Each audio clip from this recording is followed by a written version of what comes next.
Hello વિદ્યાર્થી મિત્રો, આજના વિડીયો લેક્ચરમાં આપણે ઓડિટિંગને લગતો એક MCQ જોઈશું. આંતરિક ઓડિટના હેતુઓના સંદર્ભમાં કંપનીઓ અંગે નીચેના વિધાનો પૈકી કયું વિધાન સાચું નથી? ઓપ્શન એ છે, તેને કારણે વાર્ષિક ઓડિટ કરાવવું જરૂરી નથી હોતું. બીજો ઓપ્શન છે, તેના દ્વારા હિસાબી પદ્ધતિ કાર્યક્ષમ છે તેની ચકાસણી થાય છે.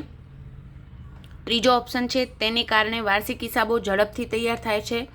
અને ચોથો ઓપ્શન છે, કંપનીએ નિયત કરેલ નીતિઓ, યોજનાઓ અને કાર્યવાહીઓનું યોગ્ય રીતે પાલન થાય છે તેની ખાતરી થાય છે.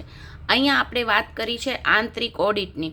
જ્યારે વિશાળ પ્રમાણમાં વ્યવહારો થતા હોય, ઘણા બધા મોટા ધંધાઓમાં રોજબરોજ ઘણા બધા વ્યવહારો થતા હોય, ત્યારે વર્ષના અંતે વાર્ષિક ઓડિટ કરાવીએ ત્યારે ઘણીવાર અમુક ગોટાળા સામે આવતા હોય છે કે નાનકડી ભૂલો થઈ ગઈ હોય અને એ ભૂલો બીજા વ્યવહારોને બી અસર કરતી હોય છે ઘણીવાર.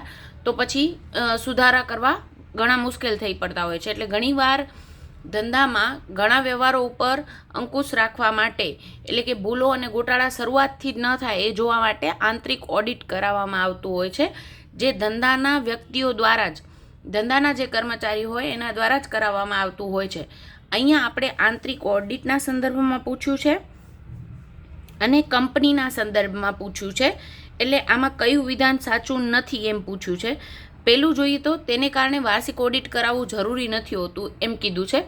આ વિધાન ખોટું છે, કારણ કે કંપનીમાં આંતરિક ઓડિટ થાય છતાં પણ જે ભૂલો અને ગોટાળા થાય એ શોધી કાઢવા માટે હોય છે. પણ કંપની ધારા પ્રમાણે કંપનીઓનું વાર્ષિક ઓડિટ કરાવવું ફરજિયાત છે. જો એકાકી પેઢી કે ભાગીદારી પેઢી હોય તો એ સંદર્ભમાં ફરજિયાત નથી. જ્યારે કંપનીના સંદર્ભમાં પૂછ્યું છે ત્યારે આપણે વાર્ષિક ઓડિટ કરાવવું ફરજિયાત છે. એટલે આ વિધાન ખોટું છે અને આપણે એ જ પૂછ્યું છે કે કયું વિધાન આમાંથી સાચું નથી, એટલે એ આપણો આન્સર બને છે. તેમ છતાંય આપણે બી, સી અને ડી સાચા જ છે કે નહીં એ આપણે ચેક કરી રહીએ. તેના દ્વારા હિસાબી પદ્ધતિ કાર્યક્ષમ છે તેની ચકાસણી થાય છે.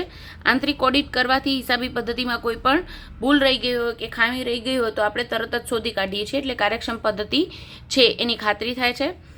તેને કારણે વાર્ષિક હિસાબો ઝડપથી તૈયાર થઈ શકે છે, કારણ કે શરૂઆતથી ચેક થતું હોવાથી કંઈ બી ભૂલ થઈ ગઈ હોય તો ધ્યાનમાં આવી જાય છે અને વાર્ષિક હિસાબો જે બનાવવામાં જે ડિલે થતો હોય એ થતો નથી. એટલે વાર્ષિક હિસાબો ઝડપથી તૈયાર થાય છે.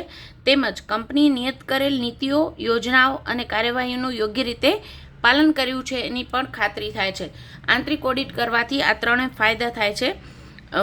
અને એમાં કીધું છે વાર્ષિક ઓડિટ કરાવવું જરૂરી નથી હોતું, એ વિધાન ખોટું છે. એટલે એ આપણો રાઈટ આન્સર બને છે.